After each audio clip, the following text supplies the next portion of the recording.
Hello everyone and welcome. Today I'm going to be showing you how to build videos such as the one you're seeing right now using VQGAN and CLIP as well as keyframes, so you can get all these zooming and animation into the VQGAN and CLIP generation. Firstly, before we start, some credits. All the credits are on the Google Colab for who actually wrote the code and who added onto it to get it to where it is today, as well as a new report feature that you can send bugs to this person for help if you run into errors. So in the Google Colab there is information on how this works and what to do. If you see right here, this is an example of Jupyter Notebook running a Google Colab. It runs Python code in your browser. It's not hard to use even if you've never run code before.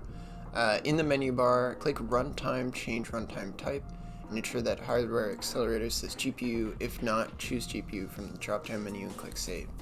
So, what they're talking about, firstly, we're going to want to click this button right here that says Connect, right? And we're going to allocate some space from Google Colab servers, and we're connected. And what they're saying is to go to this tab right here that says Runtime. Go ahead and click on that, right?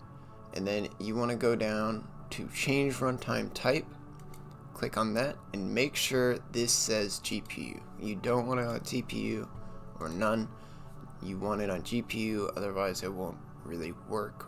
So go ahead and click save after you change it to GPU. Then what you're going to want to do is run each cell in order one by one. What you want to do to run them is click Shift Enter or just click the play button.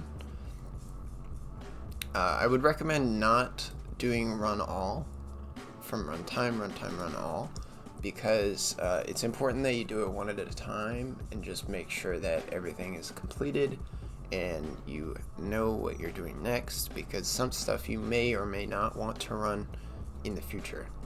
I also forgot to mention that sometimes it will just not run if you have it automatically running the next cell. So just make sure that you're not doing that and manually clicking them individually.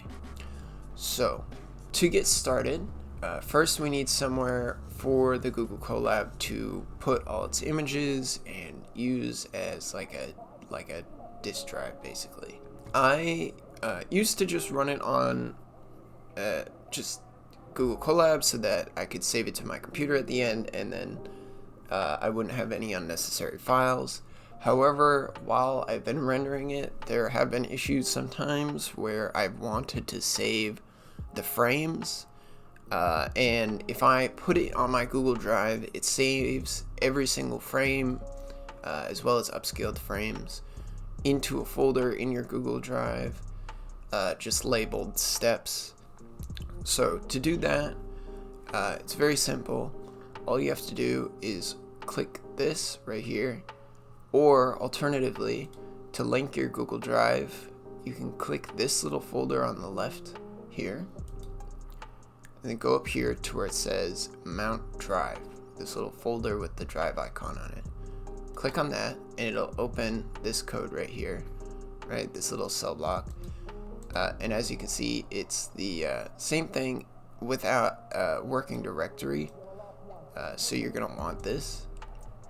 So I would recommend just running this, but this is just to show you that this is nothing malicious. What we want to do now is just run the cell and click run anyway. Okay, and so it's going to give us this URL, and what we're going to want to do is open this in a new tab. You want to sign into whatever account you want to use the Google Drive of, and then you're going to go ahead and copy this. You can click this little copy button right here, and you can close that tab once you have it copied. Go over to where it says enter your authorization code, and then paste it with Control V or Command V, and then once you've pasted it in there, you just want to hit enter, and it will link your Google Drive to the Google Colab. So once that's done, we're gonna skip this step. This is for if you're not using your Google Drive. If you're not using your Google Drive, run the cell below. So what you're gonna wanna do if you're not using Google Drive is just get rid of the hashtag and then click the play button. But because we've mounted it to our drive, we're not gonna do that. So we're just gonna go right over to licensed under the MIT license and hit run cell. Then we're going over to NVIDIA-SMI, which gives us an overview of what processor we've gotten from Google Colab. You can see this is the total storage space right here. This is the name of the GPU that we're using. Okay, and so once we've just checked that and make sure we have enough space, we're gonna go over to library installation and run cell. So what this is doing is downloading CLIP, Python, VQGAN, essentially all the languages it needs to run this code. It's just downloading everything and installing it, and that will take a little while. Alright, and once you have that done, what you're going to want to do next is click selection of models to download. Right here you can select which models you can download. I've just found that the default one, ImageNet 16384, is the best in my opinion, but some of the other ones you might be willing to mess with, but that's up to you. Some of them are pretty large, and sometimes I've found that installing a model, it'll take up too much space for you to actually be able to run the program after you download it. So I'd recommend just using ImageNet 16384 for at least the first couple runs that you do, just to get the hang of everything else, and then maybe you can come back and download a different one and try those out. We're gonna go ahead and click the play button right there. We can see the progress we have here of how far it's being downloaded down here at the bottom. So a lot of these take quite a long time to load. It is a lot of just waiting and rendering, I can't lie to you. And the issue with just leaving it to load on on a different tab or something is after a while it will try and kick you off or check if you're still there. So what I like to do while this is running is just kind of put it in a very small window on the left, and just to make sure that everything's running, and I can click the next cell to run while I'm, I don't know, watching a YouTube video or doing some work or something. It's just in the background, but making sure that it doesn't stop working. And now that this is done, we can move on to loading of libraries and definitions, and go ahead and click the play button right there. So now we're at the instructions for setting parameters. This is the confusing part that is a little complicated, but once you get the hang of it, you will totally understand it. It'll be super easy. So essentially what keyframes are is if you were to change the parameter of something over time. So you could set frame 1 to have a value of 1 for its zoom, and then have frame 10 end on zoom 10. So for each frame you would have zoom 1 on frame 1 and zoom 2 on frame 2, etc, etc. And what this does is create its own curve naturally, just because as it zooms in on frame 1, it's only zooming in 1 pixel, and then frame 2, it's zooming in 2 pixels, and then frame 3, it's zooming in 3, etc, etc, and this compounds. And so you get this nice smooth movement over time. And so you can do this with all different sorts of things, and I'll get to how we actually write in the keying in a second, but firstly I'm going to go over what we can actually key. Right, and we can add keyframing to a lot of different things, including text prompts, but I will get to that in a second. But firstly, what text prompts are is what words you're writing in to generate the image. So if I were to type in dog, it would generate dog. Next we have the width and height. It is in pixels, and this will be rounded down to a multiple of 16, so keep that in mind when you're changing the scale of things. There is also definitely a limit. I have not found any hard limit really, but after a while, if the image is too large, it just will not run. It doesn't have enough space to generate images that large, so you're gonna have to generate them pretty small. But they also have an image upscaler in the Google Colab itself, so we will get to that in a little while once we do get to there. But you can just render it in a small image and upscale it so it looks better, and then from there you can even upscale it further. Next is the choice of model. Must be downloaded above. Right, so this is what we just did up here with this checkboxes. We did ImageNet 16384, so we want to make sure that in our parameters we have ImageNet 16384 in the model parameter. Okay, and so next we have interval. How often to display the frame in the notebook doesn't affect the actual output. So right, what this is this is just saying how many times do you want to be able to see the finished frame per frame, right? So you would probably just set this to 1, especially if you're making like a zooming video or something like that. It's helpful to see each frame and make sure, yeah, that looks good, and it doesn't really affect you all that much, so I would just leave it like that. But either way, if you do set it to a higher value, it will not affect the output whatsoever, so you'll still get the same video if you set your interval to 1 or 100, but you just won't be able to see each frame if you set it to a high number. So I would recommend just keeping interval at 1. Next we have initial image and target images. Okay, so this, I didn't know how to use this previously, but a lot of helpful people in the comments told me how, and I have recently gotten very accustomed with it and how to use it. So an initial image essentially is just what image you want to start with.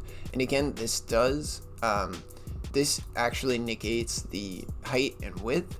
So if you were to put an image that's say like 4K resolution, it just wouldn't run because it won't scale down to this scale. You'll have to manually do that yourself before you put it in as an initial image. What this is really good for though is it's very fast in setting the last frame of your previous render as the initial image for this render. So what you can do is create smooth video for say like 200 frames, take the last frame and then put it in as the initial image, and then you'll continue that video without any hiccups. Well, maybe a couple, but we'll get there.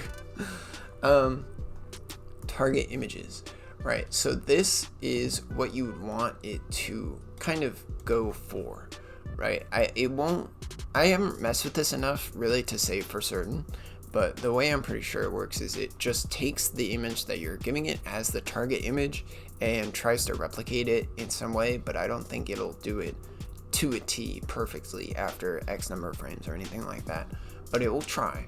But again, I haven't messed with that yet. I'm going to start doing some experiments with that eventually, but at the moment I'm not very familiar with it. If you have more questions about that, hopefully someone in the comments will help you. I also recommend checking out the subreddit Media Synthesis. They're really good. They have a lot of good stuff on there, so I would recommend checking that out as well. Alright, next is seed. And what this is if you've ever played Minecraft, it is a number that basically tells the computer this is the path it takes for that random generation so that it's the same every time.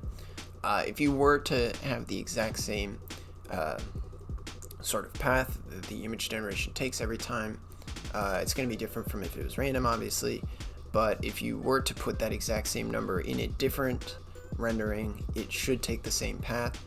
So what that means is it doesn't affect keyframes or anything else. It literally is the language it's using to generate the image. It will do the exact same thing with the image that it did with the previous one.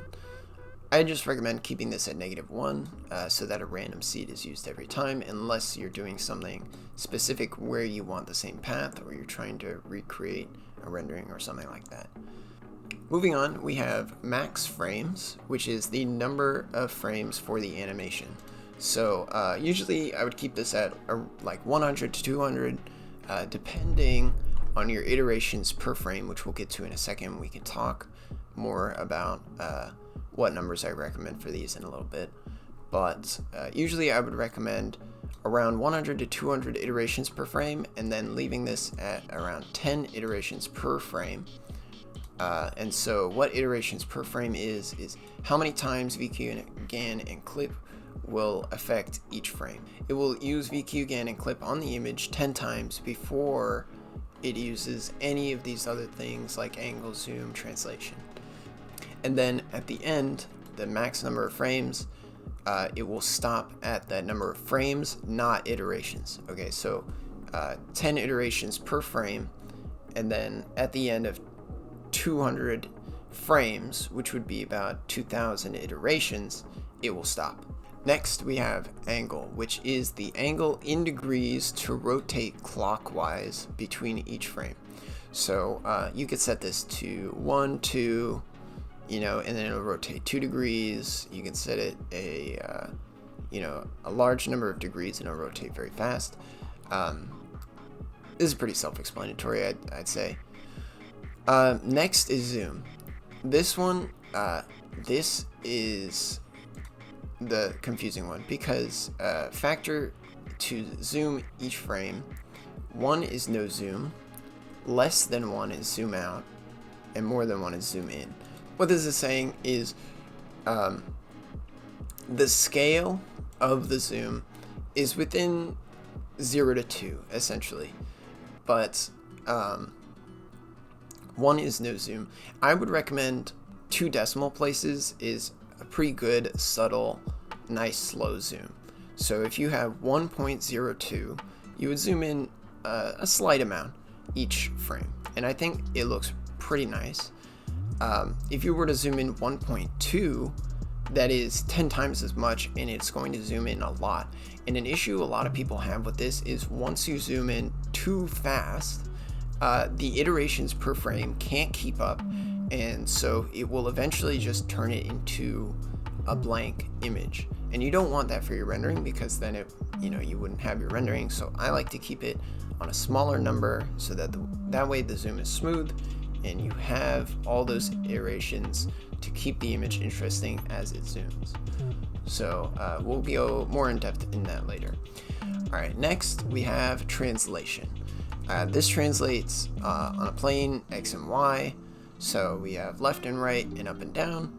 This is a scale of like a whole integer, so you could put in like 5 or something and it would move somewhat quickly but not too fast where it won't be able to keep up.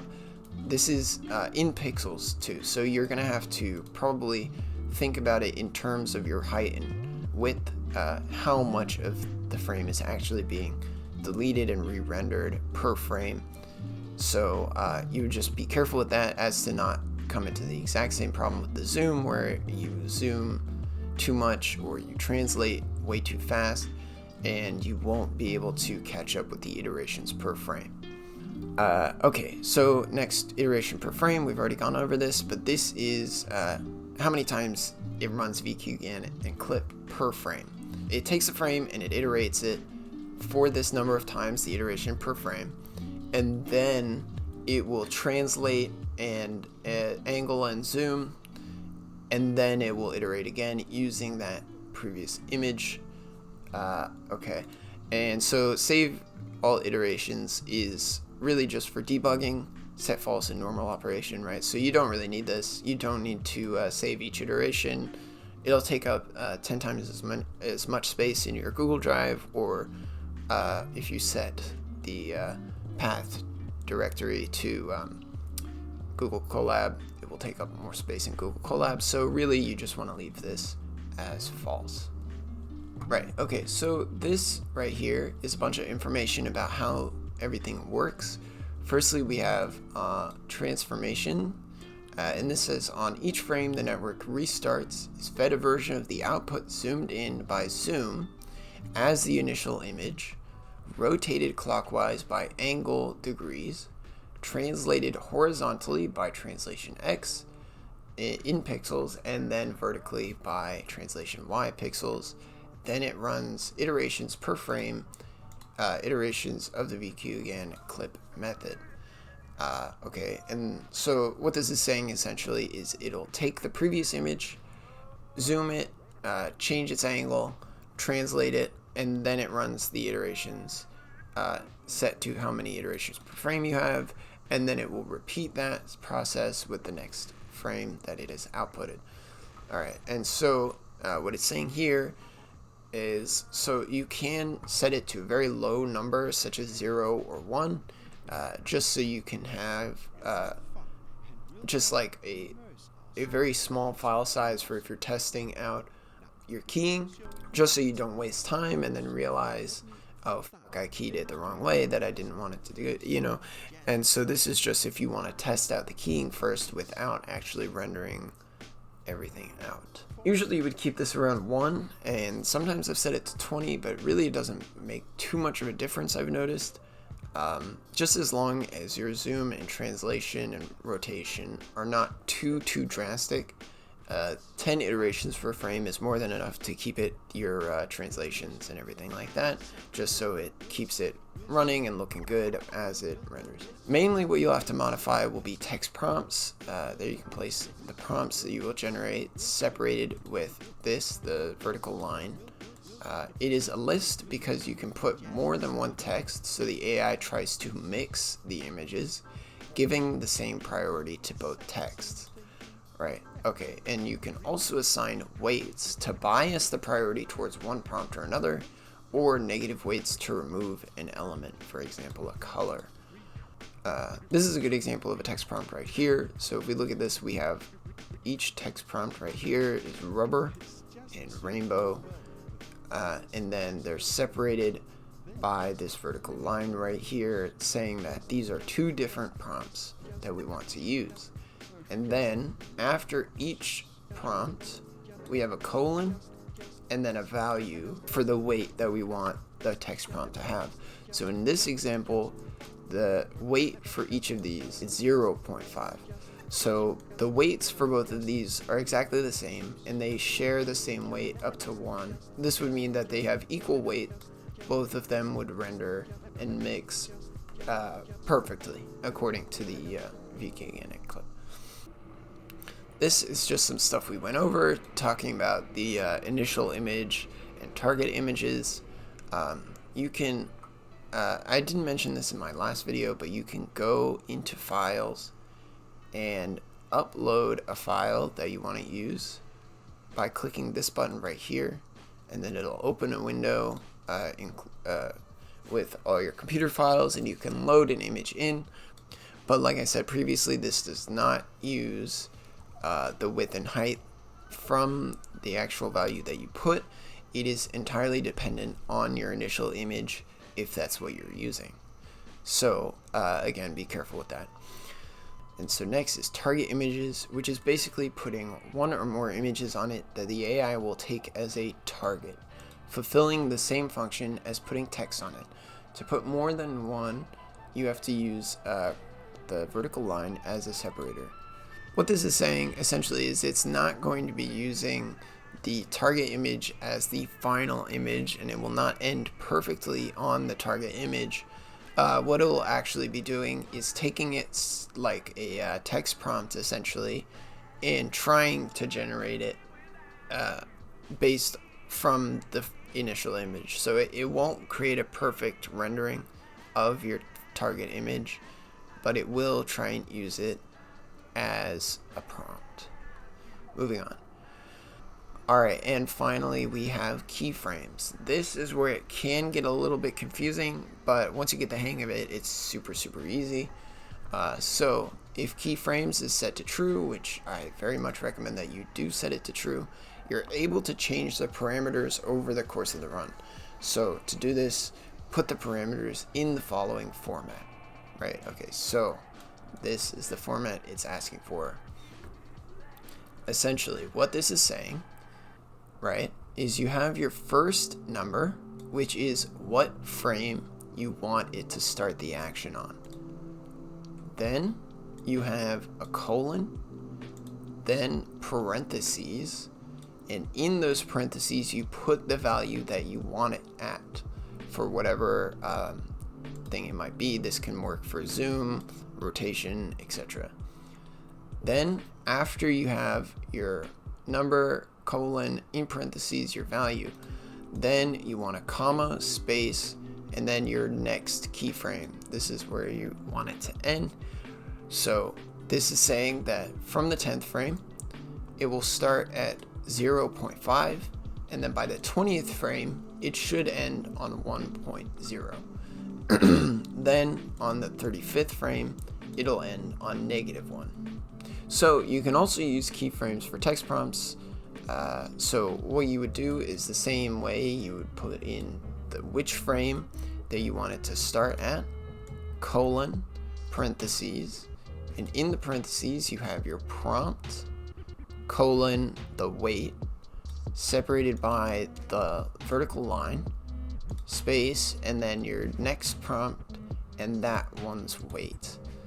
Then you separate it with a comma and set which frame you want this to start on, right? And then you do the same thing, parentheses and your prompts and their weights separated by a vertical line and a space. So essentially what this is saying is on the 10th frame, it will generate an apple with a weight of 1 and an orange to a weight of 0. So it's saying we want apples, we do not want oranges. And then on the 20th frame, we have apples at 0, orange at 1, and peach at 1. So this is saying from the 10th frame to the 20th frame, we want it to start as an apple and then slowly change to an orange mixed with a peach. So now that we're done with all of that, we can move on to actually writing it in. So once we're here to the parameters, we can go ahead and make sure keyframes is on.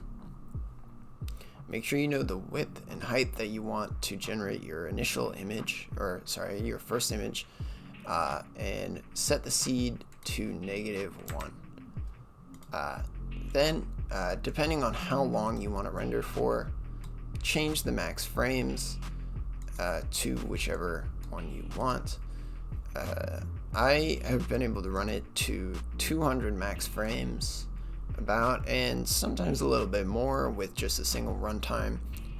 But that's up to you. But there are after the image generates, there are two other things that you can do with the video. You can upscale it, and then you can use the super Slo Mo factor, right, which adds frames to the video and slows it down.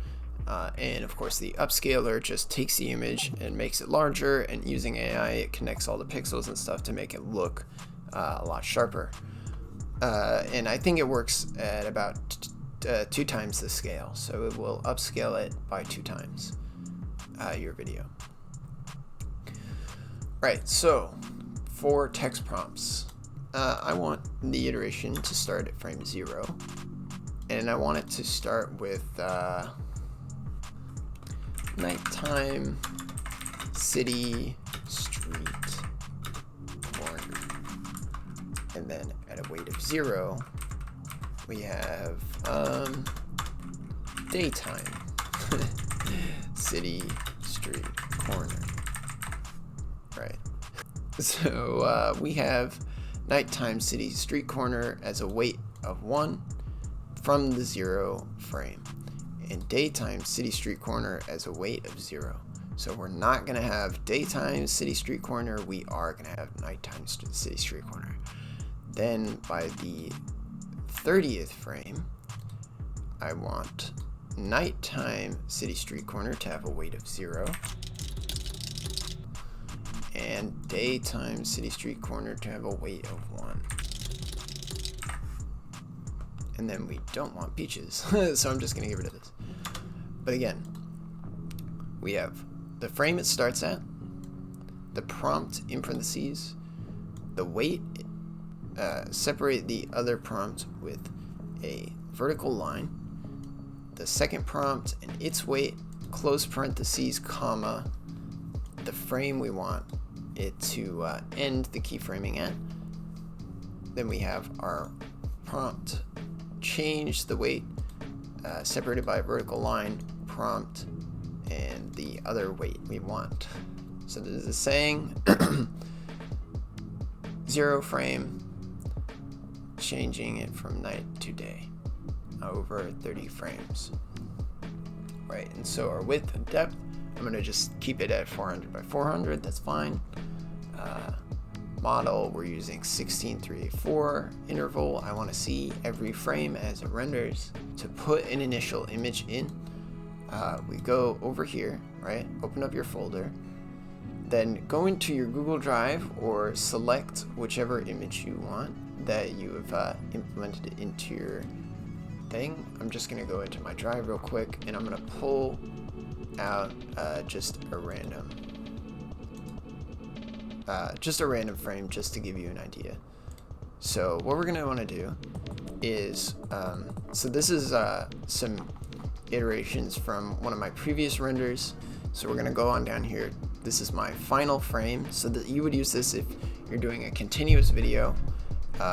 You would take the final frame from that last video, find it, go over to it, and right click on it, go down to where it says copy path, click on that, and so now you've copied the path to this image. Then you're going to go over to initial image, right?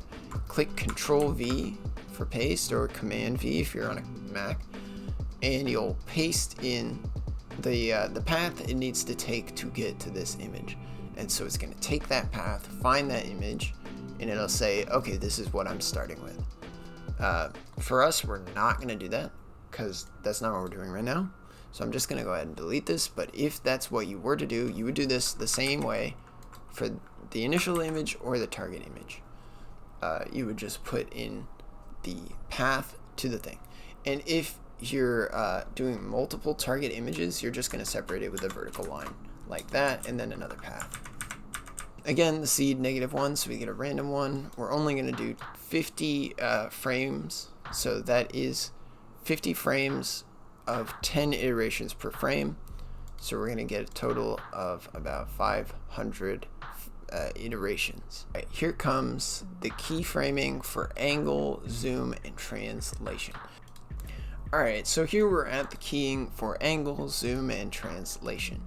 What we're going to want to do for this, how we want to write this, right? We want to set the frame that we want to start at. So I want to start at 0, so it's rotating from the very beginning, colon, space, parentheses.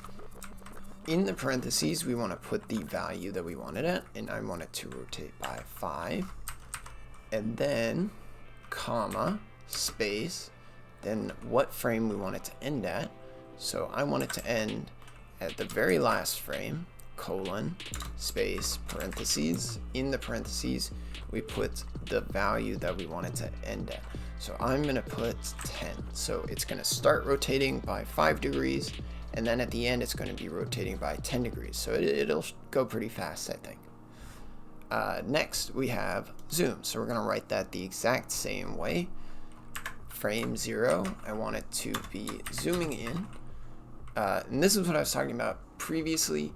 You want to be careful with like what value you actually write the zoom as, because this value 1.02, I found this to be a pretty good kind of general. I want it to zoom kind of slowly, have good frames, and render it very well, and it'll look pretty nice. I think 1.02 is a pretty good value for your zoom.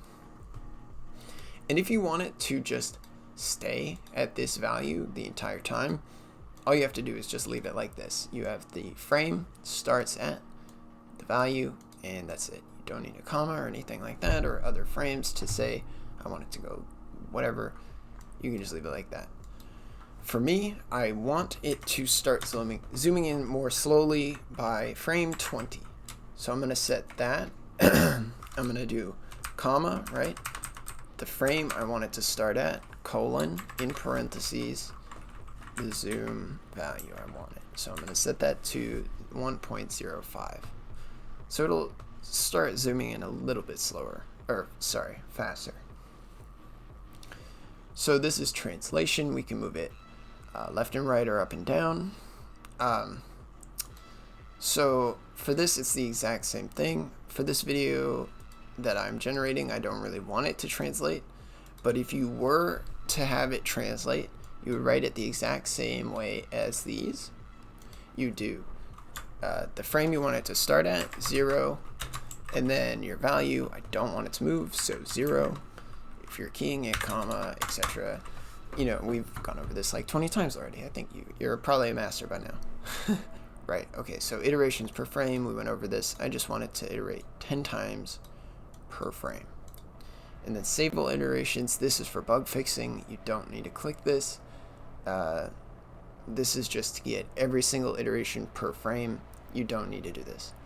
So once we have all our keyframes and our parameters set, what we're going to want to do is go over here and click this little play button right here to run the cell.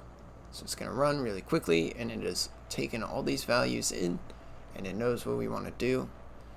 All right, next is this. This right here will get rid of any previous steps that you've done before. So if you were to render a video, right, and save it to your Google Drive, what it's going to do is it's going to create a path, a directory, labeled steps inside of a folder in your Google Drive labeled VQGAN. This folder, called steps, will contain every single frame that it renders and any upscaled frame. And then once you're done with the video and the Slo Mo, it'll put that in the VQGAN folder, not the steps folder. So what you want to do is, if you have finished a rendering, you're going to want to go to find the steps folder in your Google Drive in the VQGAN folder, and then just rename it. You can just rename the steps folder to something else, and you can save every single frame, and it will not replace it. But what this cell does is it will get rid of the steps folder. I also wanted to mention, if you ever needed to reload your Google Drive, you can do it really easily just by running the initial Google Drive link cell that you did at the very beginning. Once you've made sure that you don't have any images you want saved in the steps folder, you can go ahead and click this right here. Okay, then this next one, this is just checking if it has keyframes and setting up the file paths and stuff like that. And then this right here is the fun part. This is going to actually render our generation. So as you can see here, it's starting up. It's downloading some stuff, fixing up the things, doing the stuff, and it's running. And we should have our very first frame here in just a moment. So here we go. We can see this little bar right here, this blue little thingy, and the number of frames it's generating. Or sorry, this is the number of iterations it's generating. So we can keep track of how far along it is per frame. So right now we're at 5 iterations, 6 iterations now for the first frame. So once we get to 10, it'll print the image, and that will be our first frame. I've said that so many times. Alright, here we are, the very first frame. As you can see, it's kind of a blob right now. It doesn't really have any sort of... And there we go, we got our first frame that actually has some stuff in it. So now what we're going to want to do is kind of just wait. We have to let it render, but at the same time, we can't really tab out and kind of do something else, because after a while it will try and kick you off. So what you're going to want to do, this is what I do, is just keep it in a small window on the side while you're doing whatever it is else that you're doing, and then just check in on it occasionally and, you know, scroll the page and whatever, just make sure that it's running, and just continue your run. So we're getting some pretty interesting images right now. I'm gonna let this run until it's finished, and then we'll take a look at the next step. So I'll be back when that is done. So here we are at the 50th frame. We're all done. Everything is put into our folder either in our Google Drive or in Google Colab. Next, what we're going to want to do is increase the resolution. So this is the video upscaler that I was talking about previously. What we're going to want to do is download it by clicking this right here, and it's going to download the video upscaler. Should only take a little while. There we go, it's already done. Next we're going to just run this.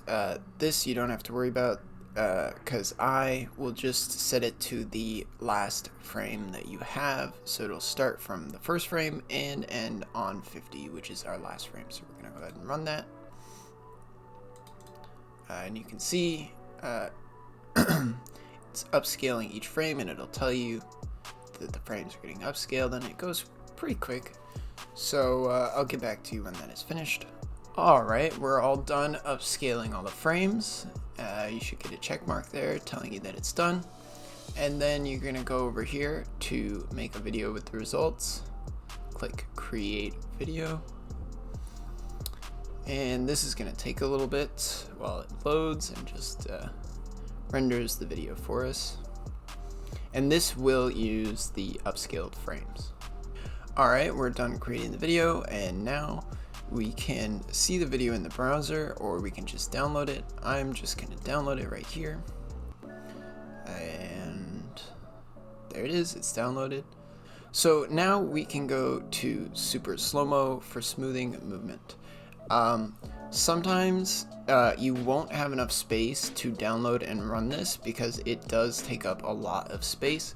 So if you are out of space in your runtime, what you can do is in your VQGAN folder, you have this video.mp4, which is your rendered video.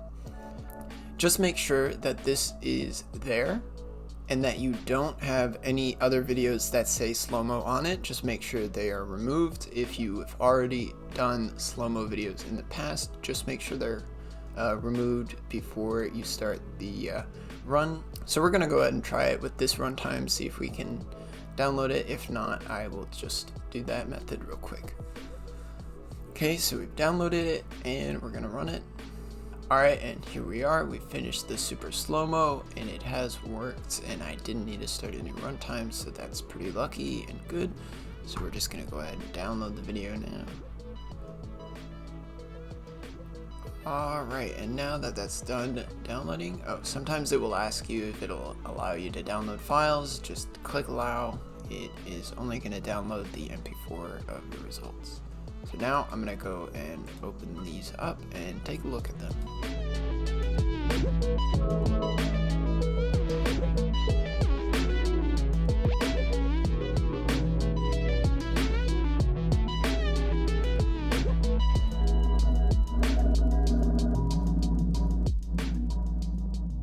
Well, I'm very pleased with the results. I think they look great. I really hope this video helped you guys out, and if you have any more questions, let me know in the comments.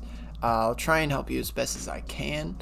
However, like I said previously, I didn't write this code. I am not in any way related to coding. I'm not that smart. But if you like this video, or if it helped you, please leave a like on the video and subscribe for more content. I'll probably be doing more stuff like this where I do something and then make a tutorial on how I did it, mostly related to either music videos or video gaming or technology, something like that. We'll see. But again, thank you so much for watching. Again, I hope you enjoyed the video, and take care. I hope you have a good day.